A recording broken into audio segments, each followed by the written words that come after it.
Bonjour à tous.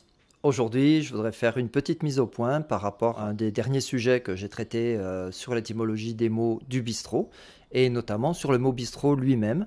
Donc je vais revenir dessus et vous parler un petit peu de la façon dont je travaille dans les vidéos que je vous propose.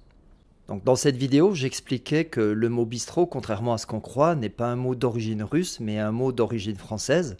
Et j'ai eu pas mal de commentaires, notamment dans des réels que j'ai fait sur les réseaux, de la part de gens qui contestaient la version que je donnais, qui me disaient «Moi je parle russe, je sais que le mot bistrot vient du russe».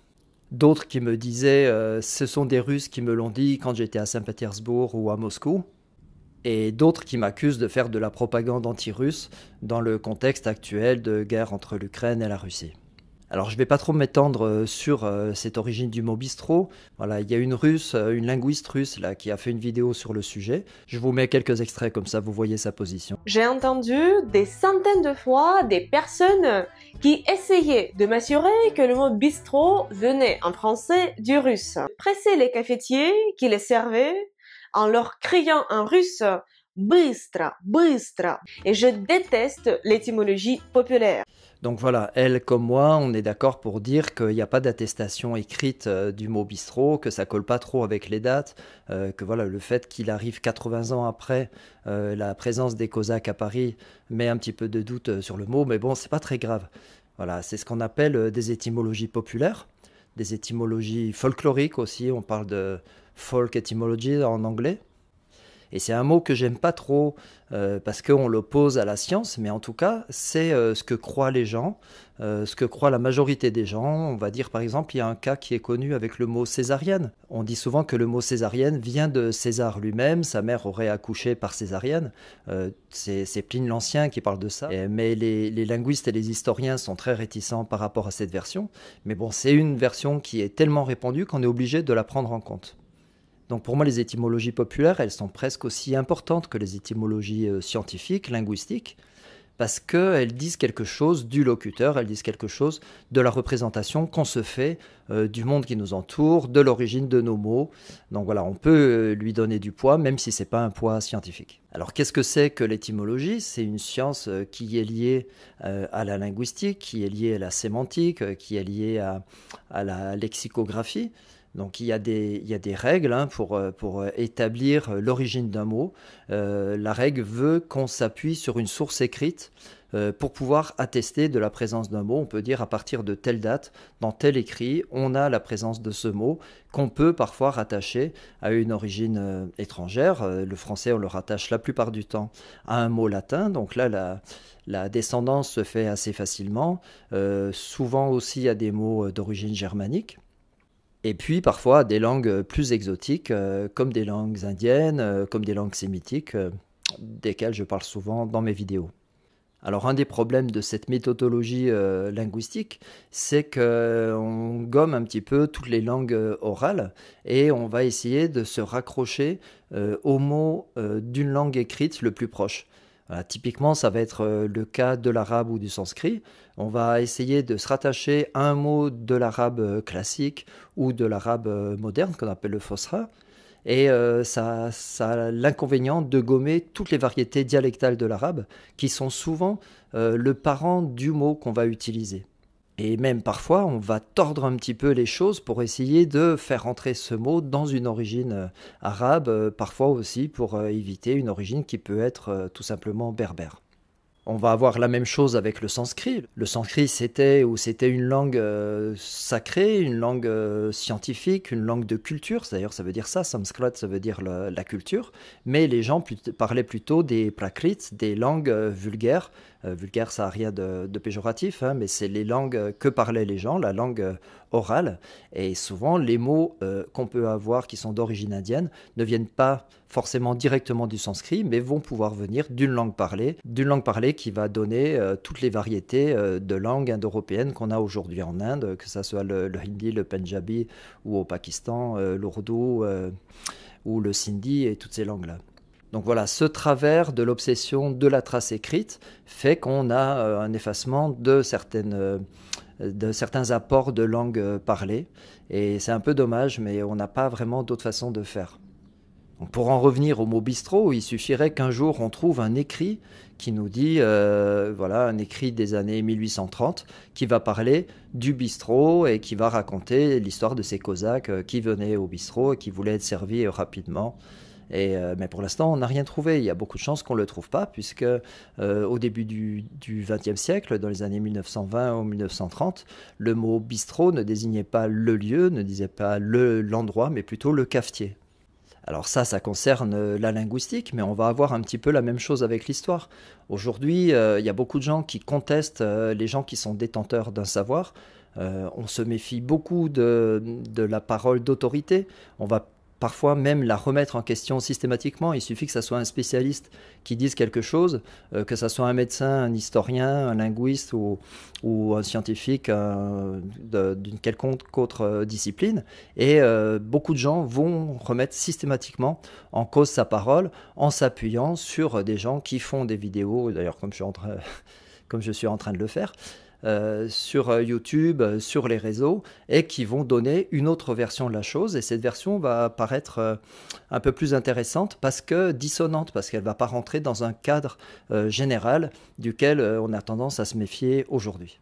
Ça a mené à tout ce qu'on a vu à la période du Covid, où on avait 90% des scientifiques, des médecins, des épidémiologistes qui donnaient une version des choses, et puis on avait 5-10% des gens, peut-être moins même, qui donnaient une version totalement autre, qui a mené à toutes les théories qu'on va appeler conspirationnistes. C'est un mot que j'aime pas beaucoup, parce que c'est un mot qui rejette systématiquement d'autres idées aux oubliettes en disant qu'elles ne sont pas valables.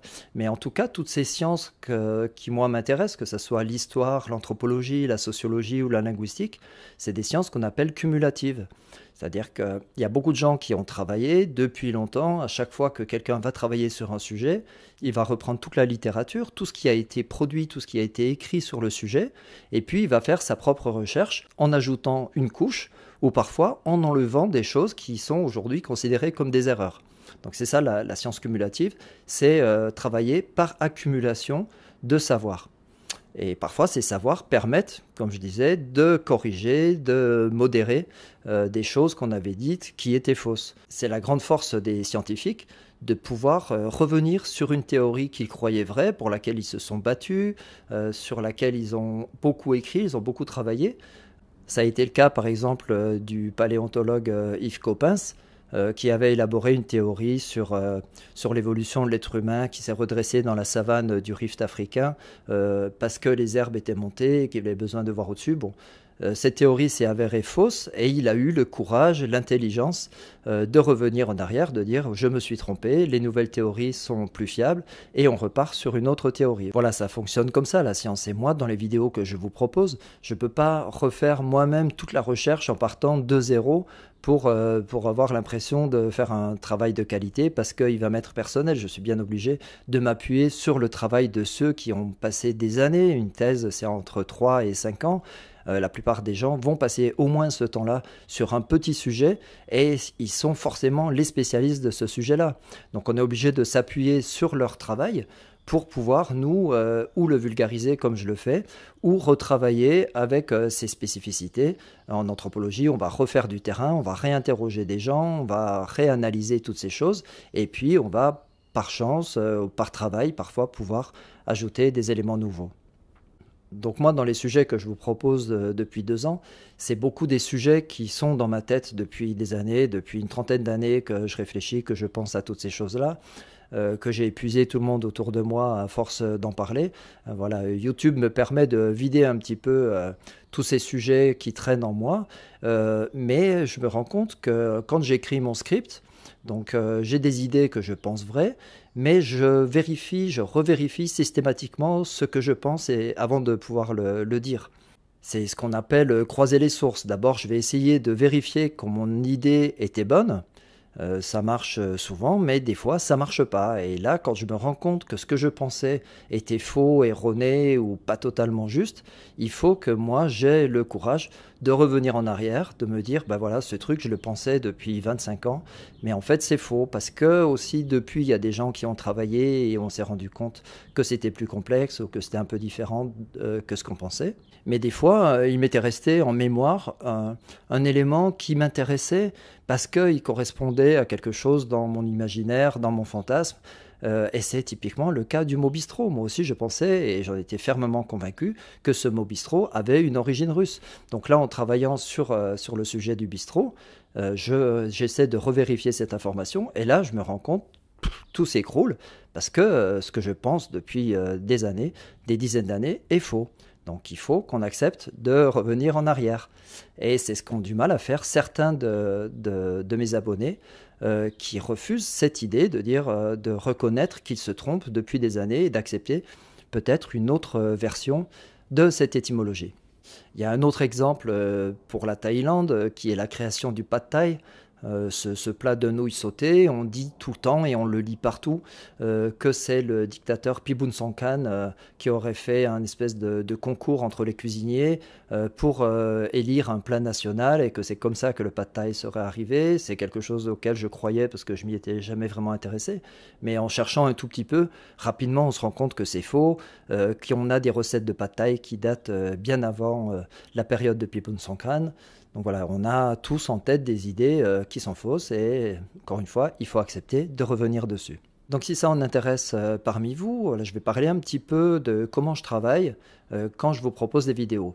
Donc en dehors de tous ces trucs que j'ai dans ma tête, qui sont des comparaisons que j'ai fait entre les différentes cultures dans lesquelles j'ai vécu depuis les 30-35 dernières années maintenant, ça m'a permis de tisser des liens qui ne sont pas toujours évidents à tisser parce que les anthropologues, comme d'autres scientifiques des sciences humaines, ont de plus en plus tendance à être centrés sur des tout petits sujets, donc ça devient des hyper spécialistes de petits sujets, mais du coup ils connaissent assez mal des cultures éloignées de celles sur lesquelles ils travaillent et ils n'ont pas toujours la possibilité de faire ces liens. Voilà, le fait que moi j'ai vécu dans des pays un peu différents, que je me suis intéressé à des cultures différentes, fait que ces liens vont me sauter à la figure et que je ne peux pas faire autrement que de les voir. Donc je traite ces sujets-là avec ce que j'ai dans la tête, mais comme je vous disais, je vais vérifier mes données en m'appuyant sur le travail des spécialistes. Donc lire des thèses, énormément de thèses sont disponibles en ligne, que ça soit en français ou dans d'autres langues. Moi je peux le faire qu'en français, en anglais, en espagnol. J'ai beaucoup de mal avec d'autres langues, donc ça limite un petit peu les champs de recherche, mais ces trois langues concentrent l'essentiel de la production scientifique actuellement sur Terre. C'est un petit peu dommage, mais c'est comme ça que ça se passe. Je vais m'appuyer sur de la littérature quand c'est possible, d'avoir accès à une bibliothèque en ligne aussi, mais je vais aussi m'aider d'outils qui sont très efficaces qu'on trouve sur Internet. Contrairement à ce qu'on entend souvent, moi je trouve que Wikipédia, c'est une source qui est assez fiable parce que la plupart des sujets qui sont traités dans les sujets qui, moi, m'intéressent, sont écrits par des spécialistes. C'est souvent le spécialiste de la chose qui va écrire la page Wikipédia. Et les données qu'il y a sur Wikipédia doivent être sourcées. Donc à chaque fois que vous lisez un truc sur Wikipédia, vous avez un petit 1, un petit 2, un petit 3, hop, ça vous renvoie en bas de page. Et là, vous avez la source. Vous cliquez sur la source et vous pouvez aller voir qui a dit ça, à quel moment. Vous avez même des historiques de discussion entre les différents rédacteurs de la page Wikipédia qui vont dire non, moi je pense que ça c'est faux. Ils vont enlever certaines phrases, l'autre va les remettre. Il y a une espèce de discussion qui se fait entre ces gens-là et on finit par trouver un consensus qui est souvent le consensus scientifique, si on peut dire, sur ce sujet-là. Mais ce que je vais faire aussi systématiquement, c'est croiser les sources. C'est-à-dire que quand je vais voir quelque chose sur Wikipédia qui est intéressant, mais qui est trop intéressant, qui est trop beau pour être vrai, voilà une donnée qui va être un petit peu pétillante, qui va être attrayante, je vais m'en méfier systématiquement. Donc je vais copier une phrase dans Google et je vais voir comment elle sort. Et en général, on a, quand c'est des sujets très pointus, qui concernent un tout petit domaine sur lequel peu de gens ont travaillé, c'est la même citation qui va revenir systématiquement sur Internet. Et ça, il faut s'en méfier. Quand on a une seule source qui est reprise par Wikipédia et qui va être reprise par tout le monde, mais on va le trouver souvent chez les journalistes, hein, chez des vulgarisateurs, dans Science et Vie, dans Psychologie Magazine ou dans d'autres journaux. Il faut s'en méfier. Parce qu'eux aussi sont soumis à ce truc-là. On cherche des données sur un sujet, on va les trouver, on ne trouve rien d'autre, on parle de celui-là, mais celui-là peut être faux.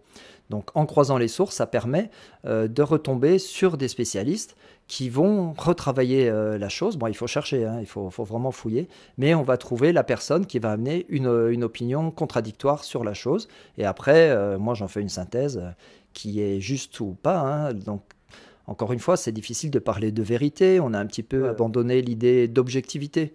Ça, c'était quelque chose qui était très important il y a quelques décennies dans toutes les sciences humaines. Aujourd'hui, on sait que c'est pas possible d'être totalement objectif. On est toujours influencé par sa culture, par son individualité.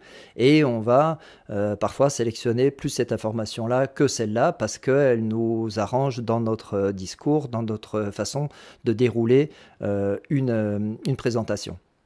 Donc souvent, Wikipédia va renvoyer à des travaux de thèse. Donc ceux-là sont importants parce que les gens qui ont obtenu une thèse l'ont proposé à un jury qui est composé de spécialistes qui vont valider ou pas certaines choses. Les thèses vont être publiées et vont être soumises à relecture encore une fois, par des spécialistes, souvent publiées dans des magazines scientifiques, justement à comité de relecture.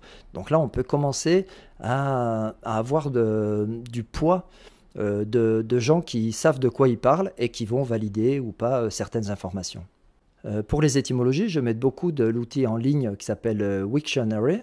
Je le fais tout le temps en anglais. On a une barre de recherche, on peut chercher par langue, on peut chercher en français, mais la base en français est pas très bonne, donc il faut mieux chercher directement en anglais. Vous collez n'importe quel mot dedans, écrit avec l'alphabet, que ce soit un mot thaï, un mot arabe, un mot persan ou sanskrit, et on va vous proposer une étymologie. Mais pareil, cette étymologie, on va essayer de la faire remonter le sanskrit ou le persan à une origine indo-arienne et parfois indo-européenne, ce qui permet d'avoir des connexions avec d'autres langues indo-européennes comme le français ou l'anglais. Donc c'est un outil qui est assez efficace parce que c'est pareil, souvent les gens qui vont écrire une notice sur un mot, sur l'étymologie d'un mot sur Wiktionary, c'est souvent des spécialistes. Et encore une fois, ils vont sourcer la chose. Donc vous faites appel à la source et ça permet de valider ou pas cette chose-là. Et c'est là qu'il faut être prudent avant de le dire, avant de le publier. Voilà, se dire quand même ce mot-là, il est un petit peu limite, il est un petit peu tendancieux, peut-être je ne vais pas en parler. Mais souvent j'en parle. On a tout un tas de dictionnaires en ligne aujourd'hui pour le français. Moi je m'appuie beaucoup sur le Littré et sur le Robert. Le travail d'Alain Rey avait été énorme au niveau de l'étymologie du français, donc moi je lui fais confiance. C'est aussi ça, hein, quand on fait de la vulgarisation scientifique, on est obligé de s'appuyer sur des gens en qui on a confiance, des gens qu'on estime être de valeur, un petit peu comme des mentors, comme des maîtres, hein. J'aime pas beaucoup ce mot-là non plus, mais on est bien obligé d'avoir des gens à qui on peut faire confiance et se dire, bon, si lui il le dit, je sais qu'il a beaucoup travaillé, je peux y aller, je peux lui faire confiance. On a un portail aussi de Google qui s'appelle Google Scholar. Donc là, vous cherchez quelque chose dans cette barre de recherche et ça va vous donner tous les textes scientifiques, les citations, des textes qui sont issus de livres qui sont considérés comme scientifiques, qui sont académiques. Et là, c'est pareil, c'est une base de données qui est énorme dans laquelle on peut naviguer et qui va nous renvoyer vers ces différentes publications scientifiques, ces différents chercheurs qui ont travaillé sur le sujet qui nous intéresse. Donc, c'est quelque chose de laquelle je me sers très souvent, Google Scholar. C'est quelque chose qui est pas mal. Pour les images, je vais souvent me servir de Google Images aussi. Ça permet de remonter à la source d'une image. Voilà, quand je cherche des illustrations, des fois c'est difficile de trouver vraiment une illustration qui colle avec le thème duquel je suis en train de parler. Des fois j'en trouve, mais qui me paraissent un petit peu limites. Donc c'est pareil, je vais les coller dans Google Images et je vais essayer de remonter à la source et je vois qui a publié cette source. Si c'est un musée, retrouver l'original dans le musée, retrouver le petit cartouche, la petite explication qui va avec cette œuvre et qui permet de la remettre dans un contexte historique où j'essaye de m'assurer de ne pas dire de bêtises. Et parfois, ça m'arrive quand il n'y a aucune image disponible sur Internet pour illustrer le sujet duquel je vous parle, de faire appel à l'intelligence artificielle pour lui demander de me créer une image. Donc là, c'est un petit peu limite, pareil, hein, parce que des fois, elle fait un peu n'importe quoi.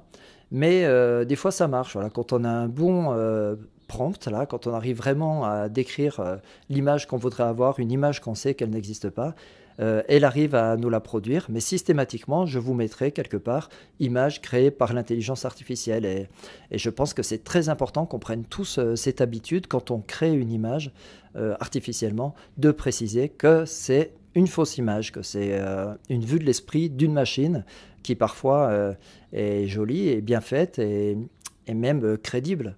Et ça devient un vrai problème chez les historiens, savoir est-ce qu'on se sert de ces outils pour faire de l'illustration ou pas. D'ailleurs, parfois quand je bute sur un sujet, quand j'ai du mal à démêler un petit peu tous ces fils, je fais aussi appel à l'intelligence artificielle à travers des chatbots comme ChatGPT. Mais là, franchement, c'est une catastrophe, quoi.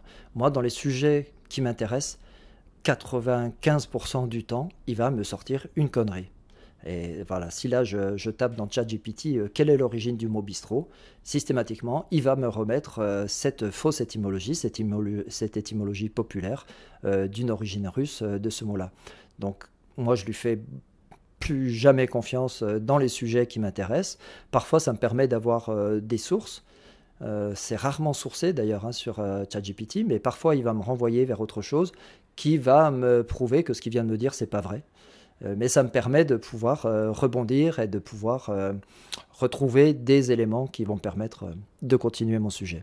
Et quand je peux, ça m'arrive parfois, quand vraiment il y a un truc, je n'arrive pas vraiment à aller jusqu'au bout de ma recherche et que je bute un peu sur tout ça, et ben, je fais appel aux spécialistes de la chose. Si j'ai pas accès à ses écrits, à ses données, à sa recherche, ben, je vais lui envoyer un mail ou je vais le contacter d'une façon ou d'une autre et lui demander ce qu'il en pense. Ils sont souvent prêts à nous aider, ils sont souvent prêts à partager leur savoir pour faire avancer le schmilblick, pour faire avancer la recherche. Ils sont prêts à partager leurs données et leur travail. Et ça, c'est quelque chose qui est très encourageant. Donc voilà, c'est un petit peu comme ça que je fonctionne. Donc ces idées desquelles je vous parlais, qui sont dans ma tête, elles sont souvent issues de travaux de recherche, ce qu'on appelle du terrain en anthropologie, des interviews, des entretiens que j'ai fait avec des gens dans des pays qui m'ont donné leur vision des choses. C'est pareil, parfois on va nous donner une vision ou une explication d'un mythe, d'un usage d'un objet ou de l'origine d'un objet ou d'une conception, d'une idée. C'est toujours intéressant d'avoir ce retour des gens, de voir ce qu'eux en pensent. Et c'est aussi intéressant de le mettre en perspective avec d'autres travaux qui sont plus sourcés, encore une fois, qui vont faire appel à de la littérature religieuse. Voilà, ça va arriver dans toutes les histoires de l'hindouisme. Si vous demandez à un hindou pourquoi Shiva a la gorge bleue, vous allez avoir toujours au moins 3 versions. Mais il y a une version, au moins une version qui est dans le Mahabharata sur laquelle on peut s'appuyer. En tout cas, c'est celle que je vais donner. Je vais dire, voilà, dans le Mahabharata, on a ça. Mais parfois, je vais dire, voilà, telle personne dans tel endroit pense plutôt que c'est ça. Donc ça, pour les religions, on arrive toujours un petit peu à se retomber sur nos pattes parce qu'on a des sources écrites, hein, que ce soit la Bible, la Bible hébraïque, le Nouveau Testament, le Coran, ou les religions hindoues à travers le Mahabharata, le Ramayana, ou les écrits en pali du bouddhisme, que ce soit le Tripitaka ou toutes ces données bouddhistes, fait qu'on peut voilà, faire appel à des sources écrites. Et c'est souvent, encore une fois, à celle-là que je fais appel. Voilà, tout ça pour vous dire que, en général, ce que je dis, c'est fouillé, c'est appuyé, c'est sourcé. Je suis toujours soucieux de vérifier tout ce que je dis avant de le dire. Je pense que c'est la base, c'est le minimum avant de dire quelque chose. Je suis un peu tatillon des fois, c'est pour ça que ça me prend beaucoup de temps parce que, comme je disais, je vais aller rechercher, recroiser les sources, aller rechercher de plus en plus loin pour vraiment faire une synthèse quand on a des idées différentes sur la chose et puis à un moment faire un choix de dire bon, lui il pense que c'est ça, moi j'ai l'impression qu'il a raison et je vais dire cette chose-là. Mais on a toujours une part d'incertitude, hein. Il y a jamais de vérité absolue, ni en histoire. encore moins en anthropologie ou en sociologie. C'est pour ça qu'on a toujours besoin de nouvelles recherches, même quand un sujet a été traité, même quand un sujet a été fait. On a besoin que des jeunes, que des gens avec de nouveaux outils, avec de nouvelles connaissances, viennent enrichir la chose. Et à mon tout petit niveau, c'est un petit peu à ça que je participe en vous proposant ces vidéos de vulgarisation. Alors moi j'ai de la chance parce que ma chaîne est quasiment invisible dans l'algorithme, donc vous n'êtes pas nombreux à être abonnés, je fais très peu de vues. J'ai pas beaucoup de gens qui vont me contredire ou me dire tu racontes n'importe quoi, moi je sais que c'est pas ça, mais les gens qui font beaucoup de vues, ça va être le cas de chaînes comme Nota Bene en histoire, vont toujours avoir des gens qui vont les contredire, qui vont lui dire moi je sais que c'est pas vrai, ce que tu dis c'est orienté, et ils doivent se battre contre tous ces gens qui sont parfois des trolls, hein, qui sont là vraiment uniquement pour apporter du négatif, parce que quand quelqu'un va contredire une personne qui a travaillé sur un sujet, qui a passé des heures, des dizaines d'heures dessus, souvent, eux, ils vont apporter une opinion, un caillou comme ça jeté en disant « tu dis n'importe quoi, moi je sais que c'est ça ». Ça, c'est un petit peu difficile de se débarrasser de ces gens-là. Moi, je suis toujours prêt à parler avec des gens qui vont m'amener une opinion contradictoire qui est sourcée, encore une fois, qui est valable parce que elle est issue d'une recherche. Moi, si c'est juste pour qu'on me donne une opinion, comme ça s'est fait tout le temps du Covid, là, c'est pas la peine. C'est même pas la peine que je parle de ça. Donc, si quelqu'un me dit « je pense que tu te trompes », et ça m'arrive, et ça m'est arrivé que des gens me disent « là, tu t'es trompé », et que je reconnaisse que je me suis trompé. Et le gros problème, c'est que je ne peux pas revenir sur une vidéo qui a déjà été publiée. Je peux faire un erratum à la rigueur, mais souvent, il passe inaperçu. Donc, c'est vraiment, des fois, ça m'embête. Hein. Ça ne m'est pas arrivé souvent, mais ça m'est arrivé parfois en écrivant un mot chinois, je me suis trompé, ou sur la prononciation, c'est souvent, mais même sur la graphie. Vraiment, ça me gêne, mais bon, voilà, ça fait partie du jeu. Alors n'hésitez pas, vous, si vous avez une expertise et que vous voyez que dans ce que je dis, il y a une erreur ou une approximation, n'hésitez jamais à me le dire. Encore une fois, si vous savez de quoi vous parlez, si vous pouvez me renvoyer à une source ou que vous êtes vous-même la source, je suis toujours preneur de ce genre d'informations. Et en tout cas, je vous remercie beaucoup d'être toujours là sur ma chaîne, de m'avoir suivi jusqu'à la fin de ce long discours. Donc c'est pas juste pour me justifier hein, tout ce que je vous ai dit, mais c'est vraiment pour vous expliquer comment je fonctionne, comment je travaille, et que les données que je vous propose ne viennent pas de nulle part, et c'est pas juste des fantasmes qui me viennent en tête et que j'ai envie de faire passer. Voilà, merci à toutes et à tous de m'avoir suivi jusque-là. Je vous invite à liker cette vidéo, et à vous abonner à ma chaîne si ce n'est pas encore fait, c'est très important, et surtout d'activer la cloche, ça me permet de remonter aussi dans l'algorithme, d'être plus visible. Et puis je vous dis à très bientôt pour un tout autre sujet. Bye bye.